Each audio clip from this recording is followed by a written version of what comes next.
So I was getting ready to come here tonight, and I normally sing. I don't speak, so I was like, oh, I'm gonna write some notes. What am I gonna say? I have to figure it all out, you know. And I have some notes, but I'm not even gonna look at them. Because I made my tea, and I asked the universe. I said, okay, God, what do I need to know right now? Because I'm feeling nervous about this. And my tea says, be yourself. So can I just be myself with you guys? So who got the 2016 year in reverse timeline thing on Facebook today? Or yesterday, or sometime this week? Who saw one or had one of your own? Right? So I had one too, and I watched some of my friends, and they're showing the weddings, the birthday parties, right? And the births, and all those beautiful highlights from the year. And even as I watched mine, I'm like, oh, it was so fantastic this last year. And it was. It really was. But the pieces that it didn't show were the dark moments. Those moments that I was hearing so many people share tonight, which really was a salve for my soul to remind me that something I already knew, which is why I wanted to share this, that I'm not alone. This was a hard year for a lot of us.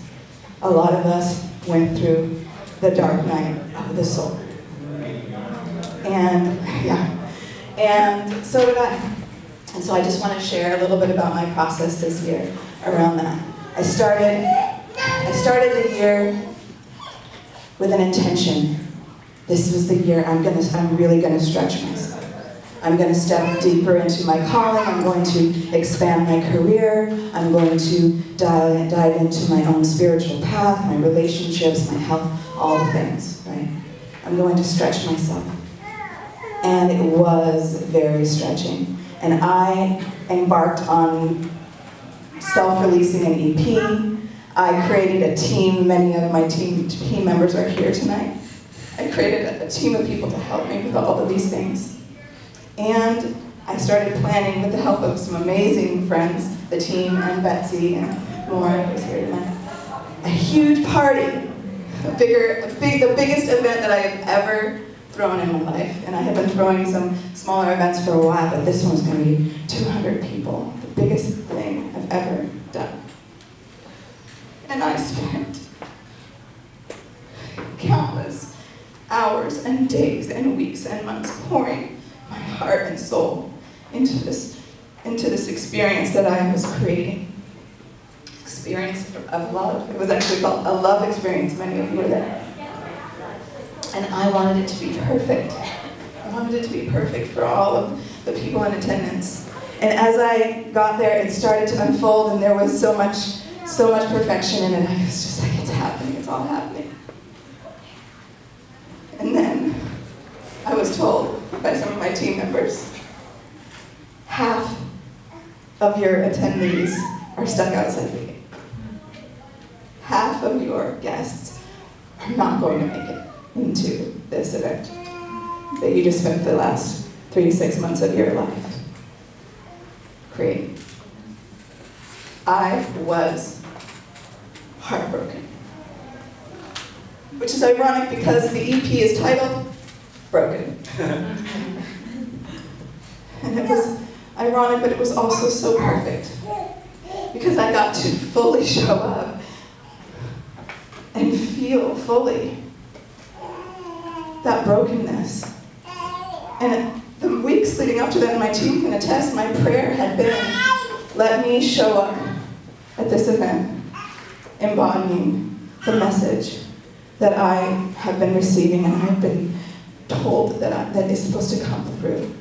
Let me fully be in it. And it was. I was so in it.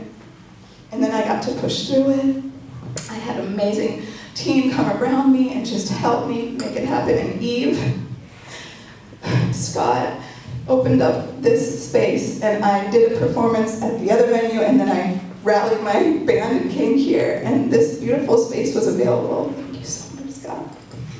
And many of the people that were stuck outside the gate were here waiting for me. And I was so moved. And I got to do the performance over again for the people here. And I got to know what it's like to be held. Many of you here know, and some of you may not know what it's like to be held by this King. It's the most wonderful thing. And is that 10 seconds? No. Well, that's enough. I was like, whoa, I gotta wrap this up.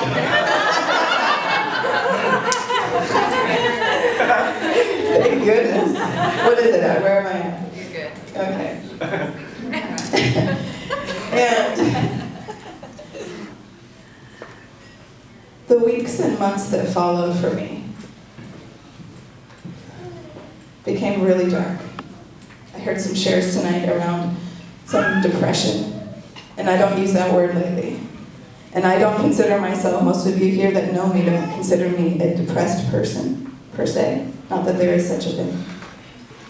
But I will say, there were some periods of time this past year that I was like, whoa, I'm depressed. I'm so sad. I don't want to see anybody right now. I don't want to go perform. I don't want to put on a show.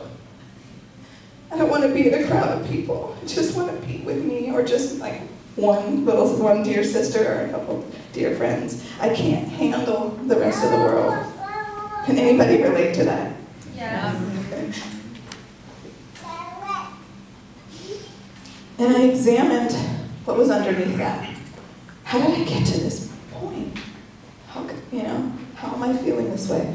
Well, part of it is, and I want to just be clear, it's okay to sometimes be in that space. It's okay to be in our shadow. It's okay to go inward sometimes. And what I also discovered for myself was that I was out of balance. I was out of balance. And when I dug into that out of balance, like, well, what did I do? Well, I was working 14-hour days preparing for this event, and I was on my computer, and what did I remember to eat? Did I do my yoga that morning? Did I do an extra? Did I even go for a walk now? Was I getting proper sleep at night? No. I was out of balance. And then when I saw that, I was like, okay, there's this piece that I can restore some integrity to. I started restoring integrity there. But I also discovered deep, deep underneath, well, why did I do that? Why was I pushing so hard? Because I discovered I have this thing called expectation.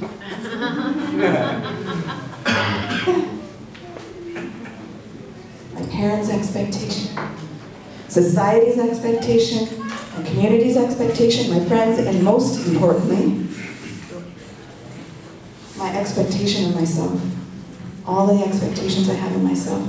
I hear these voices that say, you should do this, you should achieve this, you have to do this. I hear this so many times. Why aren't you on the radio?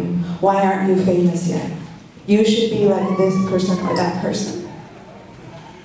And that lived, I say in past tense because I broke through this, that lived is so real for me that it drove me to a complete state of out of balance and then deep into depression. So when I trued that up with myself and I said, hey self, you don't got to do nothing. You don't have to do anything. In fact, if you die tomorrow, you can say, yeah, girl, you did it. I got so clear that I already have shown up on the scene. So all I have to do is show up on the scene and be here and shine my light and be present, and that's enough. I don't have to do anything.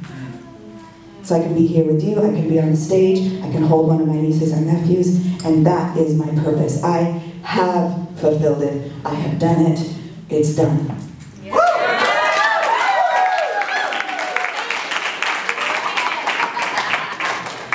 I was going to sing a song about gratitude. I want everyone to sing with me. I want everyone to sing. Can everybody sing with me? Because everyone's okay. Yeah. So the words are, and this is a worship prayer song. So it is, let me be like water. Let me be easy. And then you say, let me be like water. Let me be stronger. Let me be stronger. Let me be like water. Let me be nourishing. Let me be nourishing. Let me be like water. Let me be graceful. Let me be graceful. And let me be like water. I want to flow. I want to flow. You guys can do this. Trust me, it's easy. Oh, let me be like water. Let me be easy. Let me be easy. Oh, let me be like water. Let me be stronger. Let me be stronger. Let me be stronger. Oh, let me be like water. Let me be nourishing. Let me be nourishing.